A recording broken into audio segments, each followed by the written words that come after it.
et bienvenue sur ma chaîne. Le projet d'aujourd'hui, c'est cette carte, une carte en 3 dimensions que vous pouvez replier sur elle-même et qui tient parfaitement dans une enveloppe. Donc ce n'est pas négligeable parce que ce n'est pas toujours très évident de trouver des enveloppes adaptées, surtout aux cartes 3 dimensions. C'est une carte qui, je trouve, est très adaptée en ce moment avec son message que l'espoir soit ton encre dans les tempêtes de la vie, avec tout ce qui se passe, et que d'ailleurs j'ai décidé d'envoyer au service de réanimation de l'hôpital proche de chez moi pour leur dire mon soutien et les remercier. Vous pourrez voir le petit détail sympathique où l'aiguille de la boussole tourne sur elle-même, ainsi que le gouvernail, qui nous permet ainsi d'avancer à travers la tempête sans s'arrêter. J'ai beaucoup aimé faire cette carte parce qu'il y a énormément de détails de décoration et je trouve qu'elle a beaucoup d'allure. Si vous aussi vous voulez faire cette carte, suivez-moi.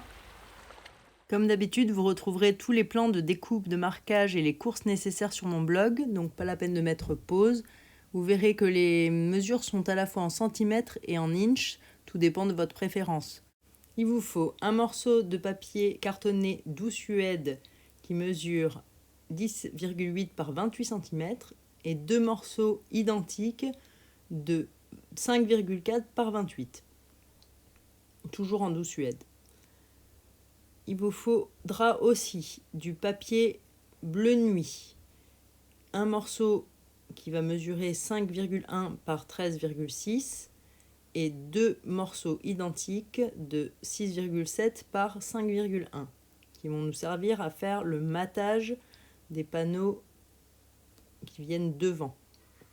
Il faut ensuite du papier de la série Design Largon les amarres qui nous servira à faire le matage des panneaux de derrière.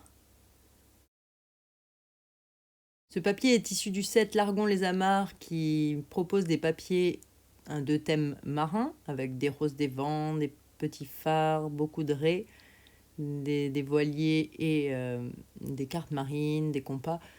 Donc moi j'ai choisi celui qui représente comme un journal d'époque sur la marine. Le plus grand des morceaux mesure 13,6 par 10,5 et les deux morceaux identiques 10,5 cm par 6,8.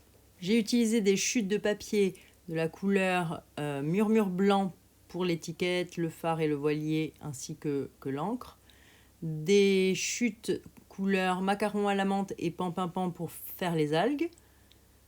Des chutes en feuilles métallisées or pour le gouvernail et la boussole, ainsi que la petite aiguille.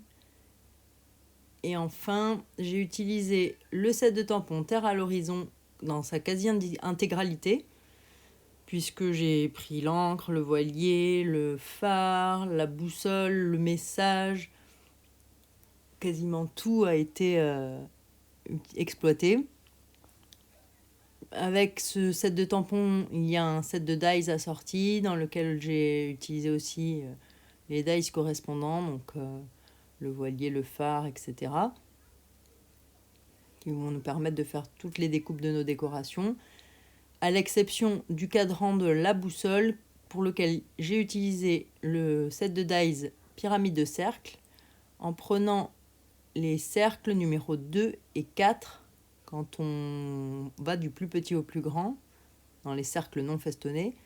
Et ça va nous permettre de faire le cadran de la boussole et la découpe de l'intérieur aussi de cette boussole, du tamponnage.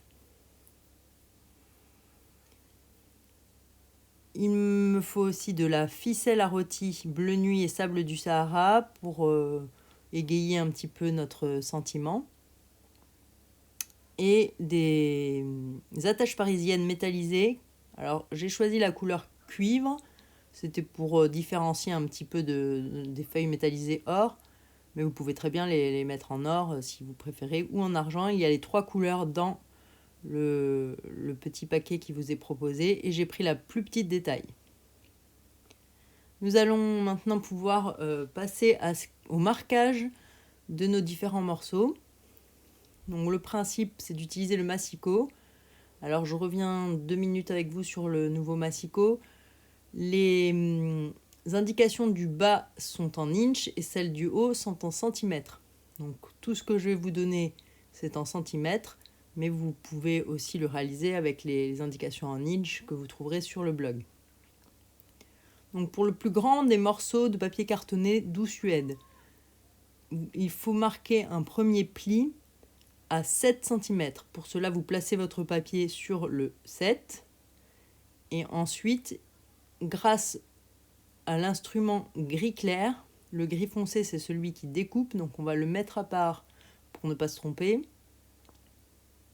On va le passer et marquer le pli à 7 cm. Vous décalez ensuite votre papier jusqu'à 14 cm et vous marquez un second pli. C'est ce qui va vous permettre d'obtenir votre pliage en Z. Avec une des deux plus petites bandes, on va de nouveau placer ce papier à 7 cm et marquer le pli, et à 14 et marquer le pli, comme pour la grande. Avec la seconde bande de papier doux Suède, là j'ai déjà fait les plis, on va les marquer à 2,2 cm, 9,2, 10,5, 17,5, 18,8 et 25,8. On va pouvoir passer maintenant à l'étape du marquage grâce au plioir en os. Donc sur le grand morceau de papier doux Suède, on rabat un premier côté et on marque bien le pli. On rabat ensuite dans l'autre sens pour marquer le pli inverse de manière à former notre Z, notre carte en Z. Avec la bande marquée à 7 et à 14, pareil, on marque un pli dans un sens, le pli dans l'autre, et là aussi on obtient un Z. Avec la deuxième bande plus étroite qui est marquée à plusieurs endroits, on marque les plis de manière à former une sorte d'accordéon. Donc le premier pli dans un sens, les deux suivants dans l'autre, les deux suivants encore dans l'autre sens et le dernier à l'inverse. Ce sera plus simple si vous regardez la forme finale pour comprendre comment plier chaque élément. À la fin, ça vous donne ceci et c'est ce qui va venir à l'intérieur de votre carte.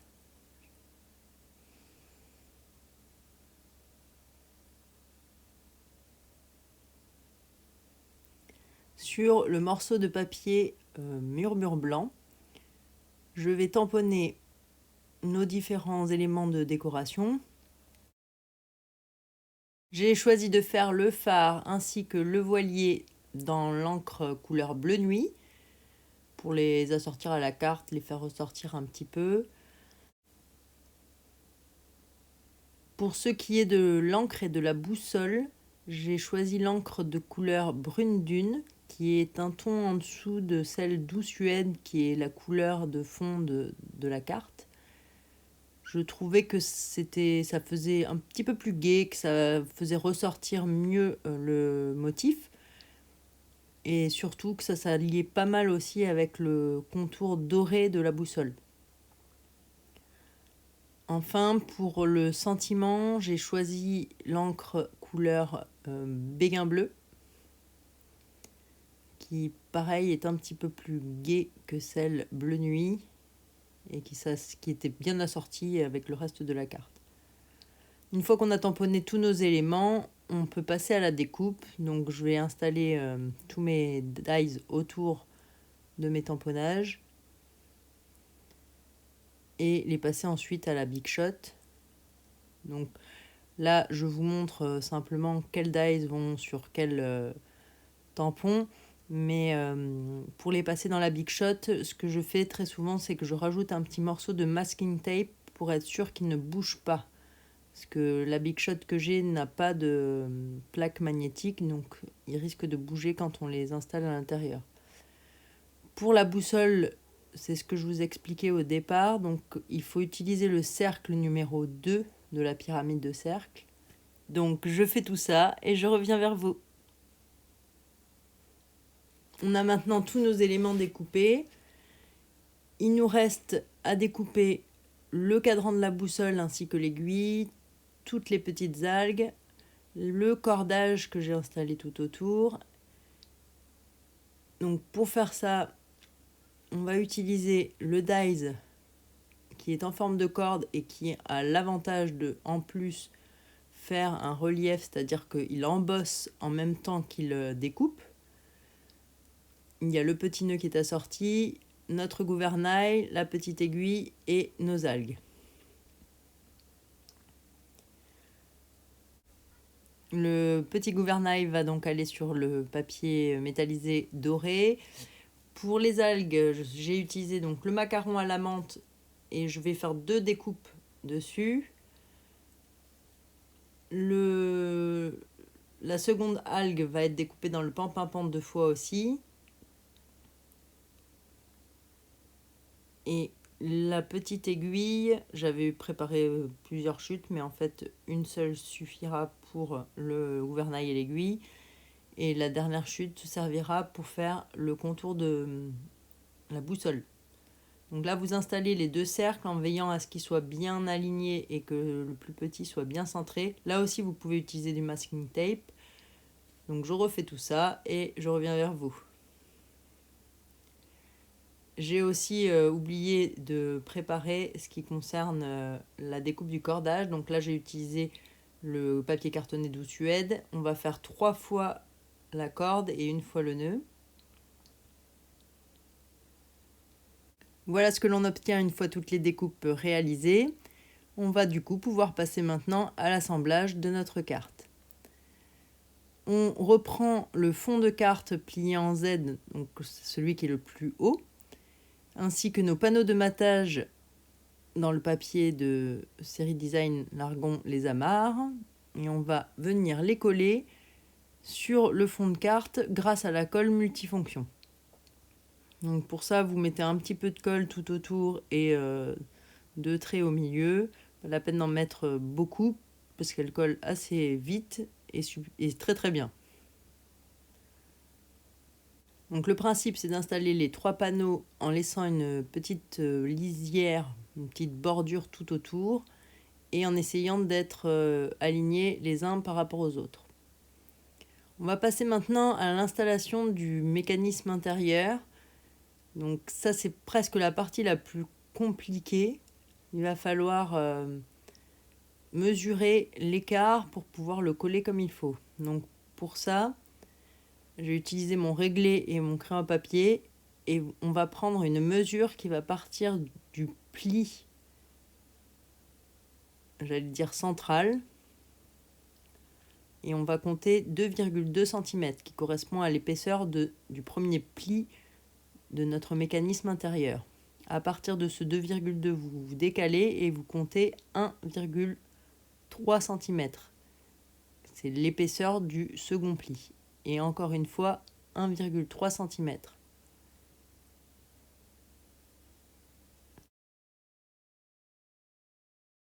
Je colle le mécanisme en plaçant le premier pli à ras du pli central et le troisième pli à ras de la première marque à 1,3 cm. Ça nous laisse l'espace nécessaire pour le pli du milieu qui lui est en l'air. Pour coller ce mécanisme, j'ai utilisé du scotch double face car je trouvais ça plus simple. Je vais en mettre 2 bandes sur la bande large de 2,2 de manière à ce qu'elles tiennent bien. Une des 2 bandes, il faut la placer à ras du bord pour que le papier ne se soulève pas ensuite. On enlève les petites protections, pas toujours évident. Dans ces cas-là, vous pouvez utiliser le poinçon. Là, j'ai finalement réussi. Et on place la bande vers l'extérieur et le long de la ligne de marquage. On appuie bien une fois qu'on est bien placé. Et concernant la deuxième bande, Là, je n'ai utilisé qu'un seul morceau de scotch double face que j'ai centré.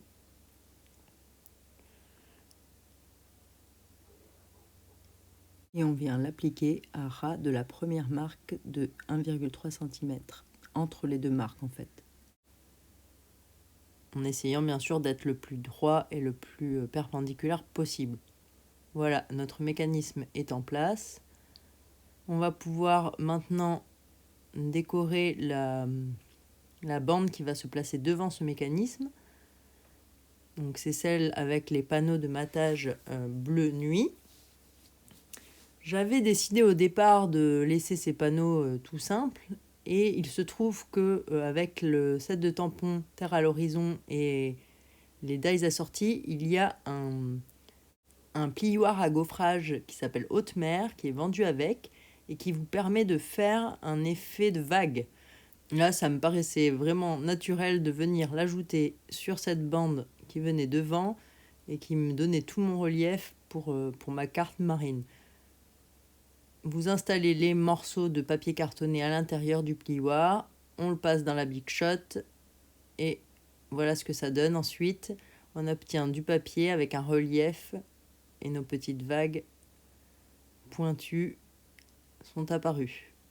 Je vais coller ces panneaux de matage sur ma bande en Z avec la colle multifonction. Pareil, un tout petit peu de colle autour et 2 traits au milieu. On l'installe en laissant une petite marge tout autour. L'avantage de la colle multifonction, c'est qu'elle sèche bien, elle colle vite, mais elle laisse un petit laps de temps pour pouvoir rectifier si vous n'êtes pas parfaitement droit. On fait de même pour les deux panneaux suivants. On va pouvoir maintenant l'installer sur notre fond de carte et notre mécanisme. Pour cela, je vais encoller d'abord la partie de la carte et les deux petits morceaux du mécanisme. Et vous allez voir qu'il y a une technique pour pouvoir le coller facilement. Donc là, pour l'instant, on utilise la colle multifonction. Je commence par coller la bande sur le fond de carte. Et ensuite, en fait, vous repliez la partie restante de la bande sur elle-même et vous pliez tout simplement les deux petits morceaux du mécanisme. Et en fait, tout se plie l'un sur l'autre. Il ne reste plus qu'à mettre de la colle sur la dernière partie de la bande et vous pourrez ainsi finaliser le collage. Et vous verrez que votre mécanisme est parfaitement installé à l'intérieur. Voilà. Il est aligné, il est droit et les espaces sont identiques. On peut passer maintenant à la partie la plus intéressante, la partie décoration. Concernant nos petits éléments, le phare, le voilier, j'ai utilisé ce qu'on appelle des stamping dimensionals. Ce sont des petites mousses autocollantes qui vous permettent de donner du relief. Ça permet de décoller l'élément que vous voulez installer du fond de carte ou de l'endroit où vous le mettez. Là, j'en mets 3 sur le phare pour pas qu'il y ait vraiment d'espace trop grand qui soit libre et qui fasse que si jamais on appuie dessus, ça pourrait abîmer l'élément. Là, avec 3, il n'y aura pas de problème. Pareil, il y a des petites pellicules que vous devez retirer et je l'installe sur le premier panneau de ma carte. Il vous suffit tout simplement d'appuyer à l'endroit des stamping dimensional et c'est collé. Pour le voilier, c'est le même exercice. J'utilise 2 stamping dimensional, un en haut et un en bas. Et je vais coller le voilier sur le fond de carte derrière le mécanisme en cachant un petit morceau de coque pour un petit peu plus de profondeur. Pour la boussole, il va falloir qu'on installe l'attache parisienne au centre. Donc pour faire le trou, j'utilise le poinçon et la mousse qui permet de poinçonner sans abîmer quoi que ce soit. Vous retrouvez bien sûr tout ça sur la boutique qui est en barre d'infos ou dans mon blog. Et de cette manière, je vais pouvoir utiliser une attache parisienne. Donc je choisis une attache qui est la plus petite, de couleur cuivre, et je l'installe au centre de l'aiguille qui, elle, a déjà un trou qui est préformé par la découpe avec les dies. Et ensuite, je la passe à travers ma boussole. Pour le cadran de la boussole, j'utilise cette fois-ci des mini Stamping Dimensional qui sont plus petits que ceux classiques et qui ont la taille pile poil adéquate pour ne pas dépasser du cadran. Donc je vais en installer 4 tout autour.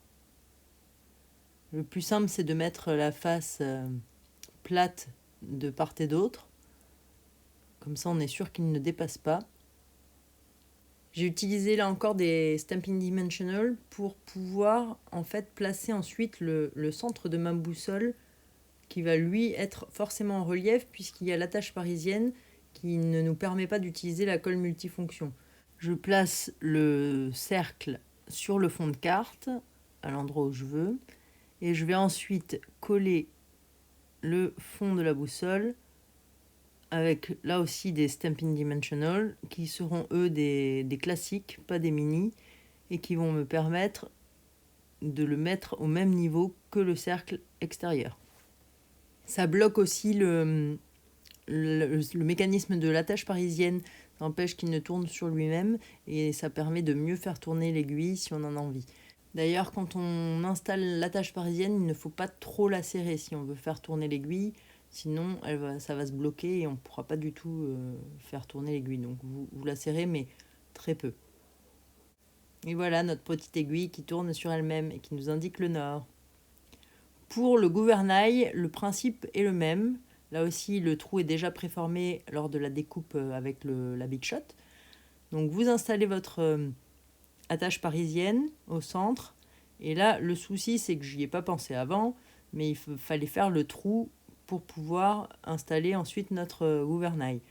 C'est pas grave, il suffit de repérer sur le premier panneau le centre à peu près, vous insérez votre mousse et vous faites un trou assez rapproché du bord de manière à ce que vous puissiez voir le gouvernail qui dépasse. Si vous le faites trop bas, le gouvernail va être complètement caché par le panneau de devant.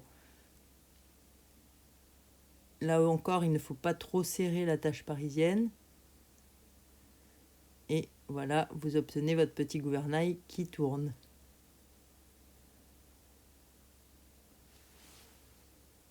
Concernant le cordage, nous allons l'installer en haut de la carte. Donc pour ça, j'utilise la colle multifonction. Il faut en mettre un petit peu derrière chaque morceau de corde. Et on commence par le panneau le plus grand de la carte. Il n'y a pas besoin de faire de découpe entre les panneaux. Les différents morceaux de corde vont prendre le pli quand vous replierez ensuite la carte. Il faut bien l'aligner avec le haut de la carte pour ne pas qu'il dépasse. Et aussi, quand vous alignez deux morceaux l'un à côté de l'autre, vous voyez qu'il y a un petit biais. Et pareil, bien les faire coïncider pour ne pas avoir de démarcation.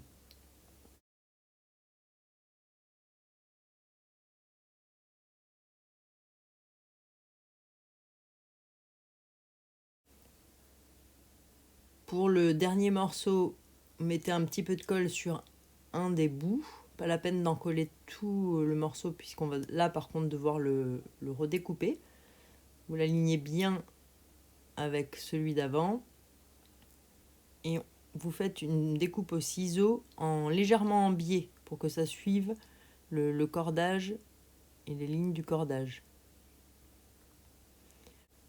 Pour le nœud, c'est le même principe, on l'encolle à la colle multifonction et il faut le coller sans le faire dépasser de la carte parce que sinon vous ne pourrez plus faire entrer votre carte dans une enveloppe. Donc vous essayez de ne pas laisser d'espace visible entre le nœud et le cordage et vous repliez légèrement ensuite les deux panneaux pour qu'ils prennent la forme et qu'ils restent bien collés. On passe à la dernière étape de notre décoration de la carte, c'est-à-dire le collage des divers éléments comme les algues et l'encre et bien sûr le sentiment. Donc pour les algues, j'en colle une partie, mais pas entièrement, puisque le principe c'est que le haut reste assez libre de pouvoir bouger et qu'il n'y a surtout pas de carte en dessous. Donc j'en colle même pas la totalité de la surface qui est en contact avec la carte. J'essaye d'alterner un macaron à la menthe avec une algue en pan-pan-pan. Là, je n'ai mis que 4 algues, mais si vous voulez en rajouter, il n'y avait évidemment aucun problème. Je trouvais que c'était suffisant pour donner un peu d'allure, sans non plus surcharger trop la carte qui est déjà pas mal chargée. Donc, à vous d'essayer et de voir ce que vous préférez. Pour celle à l'intérieur, je la place sur l'avant du premier panneau. Et l'avantage, c'est qu'on peut passer ses doigts en dessous, donc bien vérifier qu'elle soit bien collée. Voilà la dernière étape avec notre sentiment. Pour la réaliser, j'utilise de la ficelle à rôti. J'en prends à peu près 10-15 cm pour pouvoir faire 2 boucles que je vais venir coller derrière le sentiment. Le sentiment, je le colle grâce à des Stampin' Dimensional de la taille normale, pas les mini. J'en installe 4, comme ça l'étiquette ne risque pas de s'affaisser. Le principe, ça va être de pouvoir créer 2 boucles et de la coller sur un de ces Stampin' Dimensional. Donc c'est pas forcément évident à faire et à tenir, mais il n'y a pas de technique réelle pour faire ces 2 boucles. Vous faites un peu comme vous voulez, vous essayez de voir ce qui est le plus esthétique.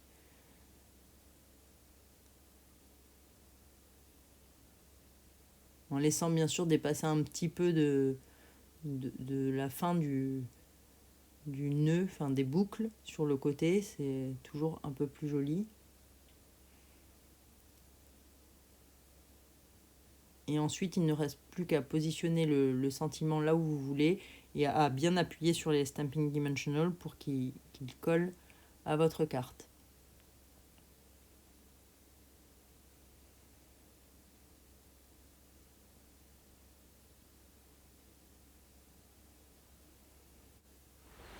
Voilà, notre carte est terminée. Elle a, je trouve, beaucoup d'allure. On peut même la laisser poser sur une table ou une bibliothèque en décoration. Elle tient bien dans l'enveloppe comme prévu. Le gouvernail tourne, notre petite aiguille aussi. Bien sûr, c'est fragile, donc il faut y aller avec précaution, mais ça fonctionne. J'espère pour ma part que ce projet vous aura plu. Si c'est le cas, n'hésitez pas à me laisser un petit pouce en l'air ou à vous abonner à ma chaîne. Vous pouvez laisser des commentaires pour me donner votre avis. Moi, je vous dis à la semaine prochaine et d'ici là, portez-vous bien.